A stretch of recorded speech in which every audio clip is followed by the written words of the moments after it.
We are the Necrotizing Fasciitis Foundation, also known as the NFF.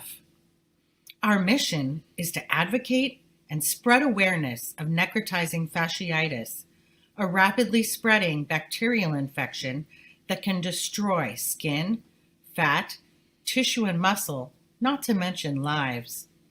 For this reason, it is often referred to as the flesh-eating disease or flesh-eating bacteria. To contribute or participate in our cause, or for more information, please visit our website at www.necfasc.org. Hello and welcome everyone to the Steep. My name is Tim Hayden and I'll be your host. On this episode, our guest is Bill Sanders. Bill's wife Melissa is a survivor of the necrotizing fasciitis. He is a father of two and he's helped the Necrotizing Fasciitis Foundation since its inception. Let's add Bill to the show. Hi Bill, welcome. How you doing today? All right, how about yourself? Pretty good. Well, why don't you tell us a little bit about yourself, Bill? As Tim said, I'm married to Melissa and a father of two. My daughter's Jenny and my son's John. I'm from New Jersey originally. I met Melissa in Texas through my sister-in-law. Her name's Rebecca. And in 1994, Melissa and I and the kids moved from Maryland after I got out of the military, and we settled in Katy. And 1998, in May of 1998, Melissa contracted necrotizing fasciitis. The month of May was kind of hard for our family. On May 11th or 12th, I can't remember, I lost my job. A week later, our car engine blew up. And then I think it was May 31st, Melissa contracted necrotizing fasciitis.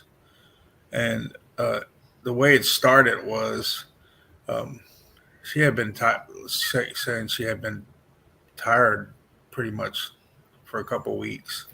And she told her colleagues that she wanted to go home and just sleep the whole summer away. And I noticed that she had been laying in bed for a couple of days, and she was worried about going to the hospital because I had just lost my job and our car, the engine blew up. So financially, she was like, it was on the weekend when I wanted her to go into the emergency room. But she said, why don't we just wait till Monday? So I knew something was up because she was very tired and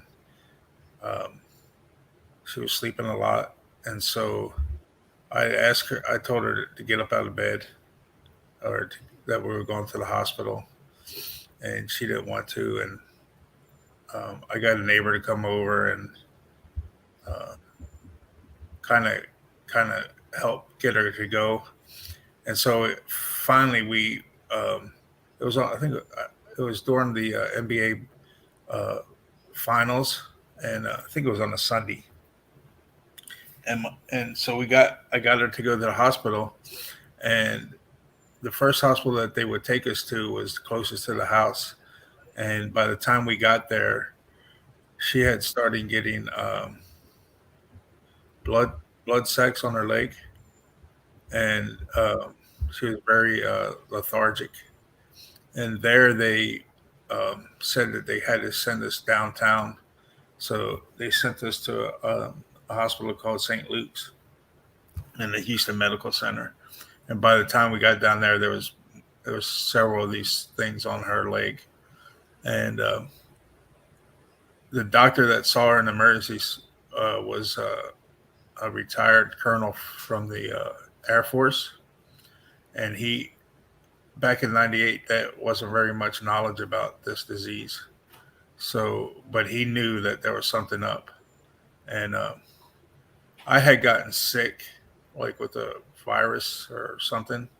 So after we after she was put in the St. Luke's, I couldn't see her for like a week because I was sick. But um, so I pretty much stayed with the kids. My mother-in-law lived with us, so and my brother and sister-in-law lived here. They kind of would go up and see her in the hospital, and she was in ICU. And every day for I don't know, it just seemed like weeks. I know it was weeks, but this seemed longer. She would go and have surgery to have the bad part of the her flesh cut out, and they were giving her like high antibiotics to help um, kill the infection, and they would each day they would cut ahead of the infection, and um, finally, I think after, like I said, several weeks or a little bit more than that, they were able to uh, cut enough out and with the medicine stop the spread of the infection. For me, I was pretty scared because it was a life or death situation, and as I said before, it was pretty an unknown disease at the time, and um, so she was pretty fortunate that she didn't lose her life at that point. But she was in the hospital for pretty much the whole summer, and I was kind of scared. But my main focus was her keeping her you know her staying alive, plus my two kids like having a kind of a normal summer. So we lived in a neighborhood that had a pool, and I would take the kids to the pool. I took them to some other things so to keep their mind fresh. They were pretty young.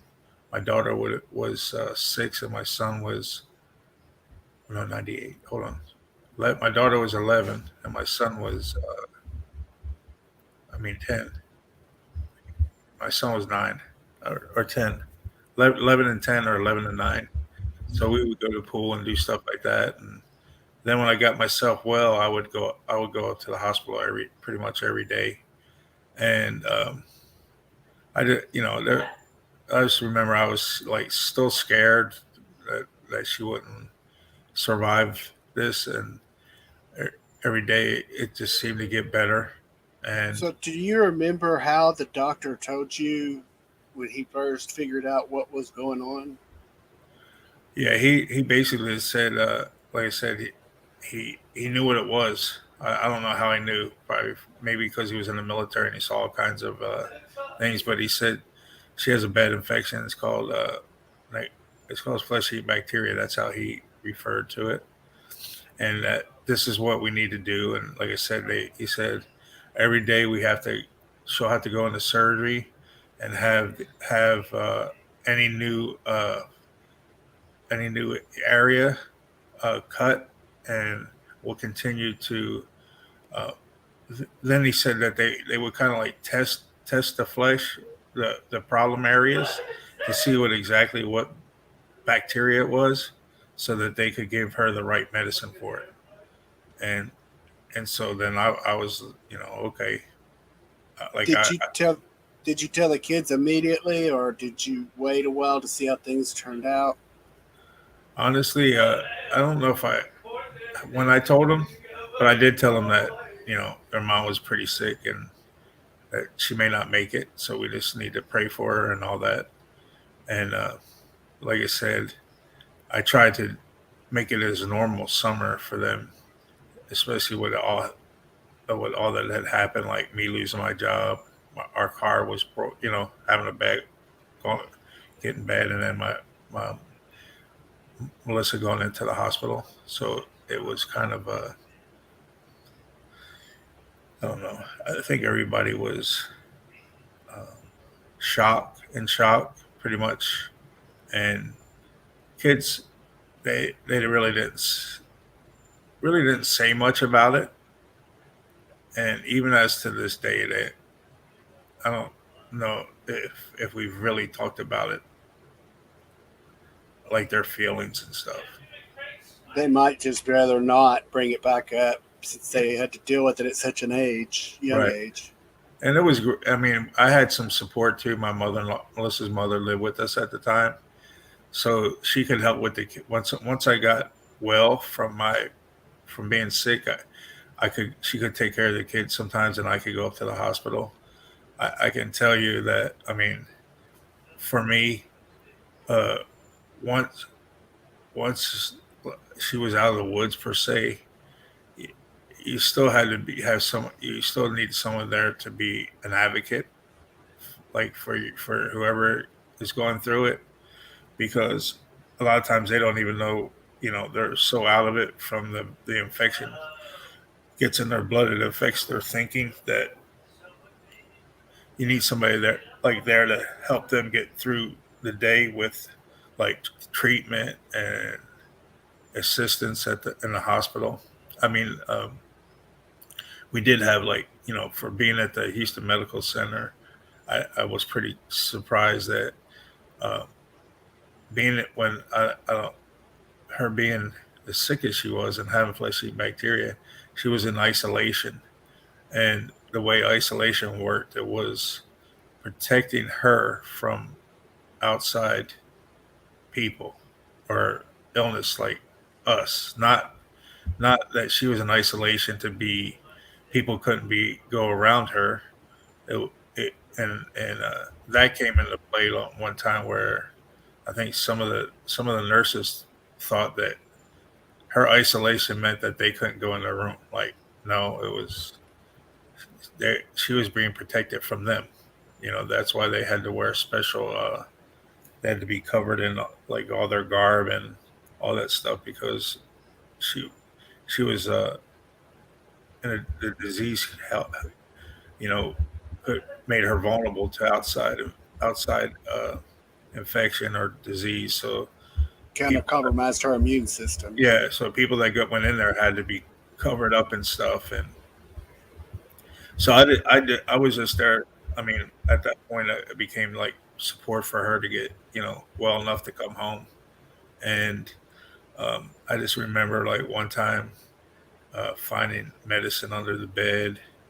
Uh, uh, um, you know, stuff that shouldn't have happened.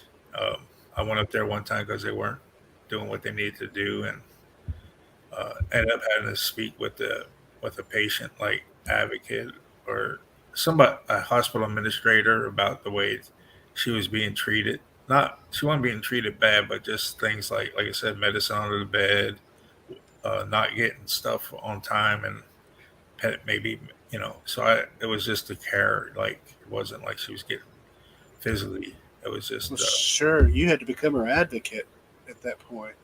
yeah. And for me, like I said, I then when I would go up there, I would go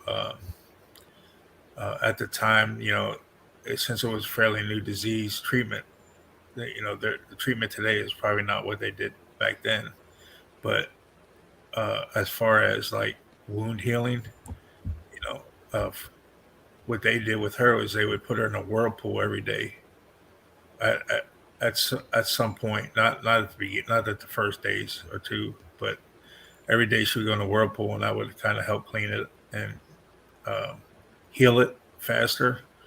And I just remember sitting there next to her in a chair while she was going through the therapy and looking, and it just reminded me of the looking at a shark bite on somebody's skin. It was just the flesh had been eaten up by the disease, and they had cut it down so much that it was down to the nerve area of the skin, and it looked pretty brutal. Like I didn't really like to look at it, to be honest, but I was in there with her while she was doing her treatment, so it's not that I couldn't not see it. Doesn't sound like you had much time to process because you went right from getting the news to becoming her advocate, full time father, her caregiver when she got to the point of getting out. Yeah, and like I said, I lost my job, and she was pretty much she was unable to work for a while, and so uh, yeah, my focus at that point, like I said, was her and taking care of the kids. I honestly wasn't even looking for a job at that point. Like that was it, I knew I needed to get one or look for one, but with her being sick and the kids being young and you know trying not to like really petrify them or scare them too much, you know, I didn't have my focus wasn't on that. So um, Well, like I said, you had to concentrate on becoming a full time dad to schools, making sure they're taken care of, even if they're out of school, what they were doing, and as well as taking care of her. That was more than a full time job and being her support system. right, yeah, you know, eh, probably everybody deals with situations differently or some same or whatever. Everybody has different feelings, but I didn't. Yeah, I didn't even have. I don't really had time to think about how I really felt, and it's been 34 years, and I don't really talk about it too much. Um, we we got married in '85, and this happened in '98. So we weren't married 13 years. We were pretty, and I was 34 and she was 35, so we were pretty young. I know people get it at a younger age than that, but for us, our family was pretty young starting, and it Well, was, not to mention, you had just gotten out of the service as well, not long before all of that. yeah, I got out of service in February '94, and um, no, February '94. So I had this job that I was working at, and was for 4 years. So it and the way it went down was kind of annoying too. So how I lost my job, so I was kind of upset at that. And then the car engine blew up, and that luckily we had insurance on it that you only paid like $100 deductible to get it fixed. So it's something that was a blessing. And then um, like I said, shortly after that, she got sick with this disease, and um, it's not a fun disease, and it just changed our family instantly. Like it changed the dynamics of what was going on in our family instantly. And I mean, she did. That was in May, and the end of May, and she did get to come home in August. But then she had a gallbladder attack, and she had to go back in and get her gallbladder taken out. But um, so dealing with that, it wasn't just once she got home. She was done with uh, wound care. Uh, eh, you know, taking care of the wound and everything else because she still had to do things for the wound after she came home just to make sure that she healed completely from it. And it was it got to be a financial burden, after a while because she had to stop working, and then I didn't find a job, or like I said, even the whole summer I didn't even look for one. And when I did start to look for one, I couldn't find, a job. So then and that created some more added stress in our family because, here we have two young kids and not neither one of us are working or have an income. And and that, started to take a toll. Um, it wasn't until February of like '99 that I actually found a job. And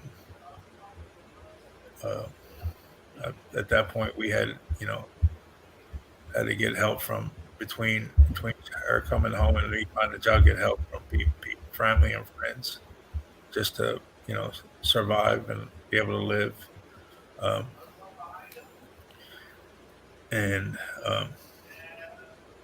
so I had my job that I lost was in computers, And because I was out so long, I just had to take something that would make money, and I found a data entry job, and I did that for a while until I could get a job back in my field, and it took almost a year to do that. So, and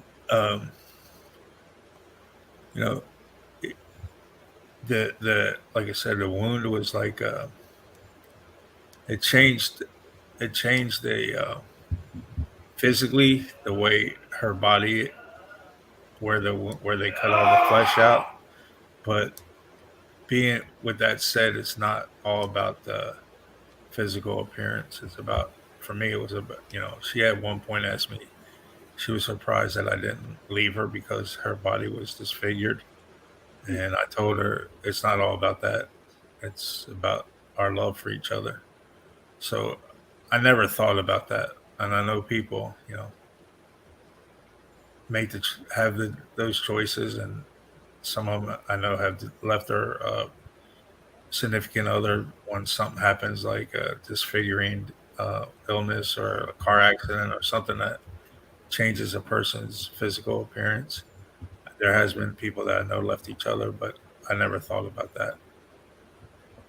We had a good marriage. I mean, you're 13 years under your belt at that point, so you had a pretty good established relationship, and even stronger now after all of that.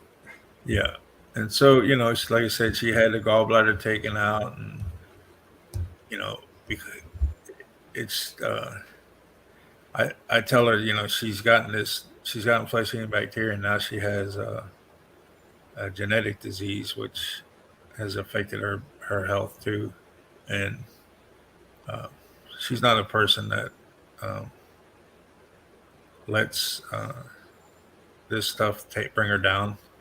So, um, but what I can tell you is anybody going through this, whether you're an actual patient or your family or a friend, it's all about support, and and uh, it is daily. There's a lot of people that have died from it, even today. Uh, so it's not something that's always people are going to heal. But if you if you notice something with your body or somebody else that you or loved one, something different, uh, seek medical attention as fast as you can, because the longer you wait, uh, probably the more uh, the better chance. If you don't wait, the better the chances to survive. If you wait, eat every minute, and I agree. Like I believe that like every minute's crucial that you wait. Absolutely. The longer you wait, the less you may have a chance to survive. So Yeah, and that's not like other diseases similar like cancer. You don't have weeks, months, years. You got hours, maybe days to get treatment. yes, and we were blessed to be in, live in the Houston area where they have great medical, care.